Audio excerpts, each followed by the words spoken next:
বন্ধুরা, দেখতে পাচ্ছেন আমার এখানে একটা গুঁপো মতো হয়েছে। আর আমার বাবা এই গুঁপোটাকে বলে কেটে দেবে। তো আমার তো 12টা বেজে গেছে। আর এই ঈশ্বর বাঁচিয়ে দাও, কী আর করবো, এই বাঁচা করতে লাগবে। আমি নিয়ে চলে এসেছি, দেখতে পাচ্ছেন এই প্লেট টেট সব কিছু আছে।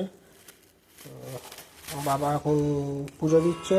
পুজো দেওয়া হয়ে গেলে আমার অপারেশন করে আমার বাবা আমার পা কেটে দিয়েছে। আর আমার বাবা আমার পা কেটে দেখুন শুক্তো দিয়ে ভাত খাচ্ছে। কি বলবো, আমার বাবা আমার শুক্তো দিয়ে ভাত খাচ্ছে আর মা দাঁড়িয়ে আছে। আর এই দেখুন, আজকে আমি আমার ঘরকে রক্তে রাঙিয়ে দিয়েছি। এই চামড়াটাও ভেতরে ছিল কোথাও একটা, চামড়াটা ভেতরে গিয়ে আছে।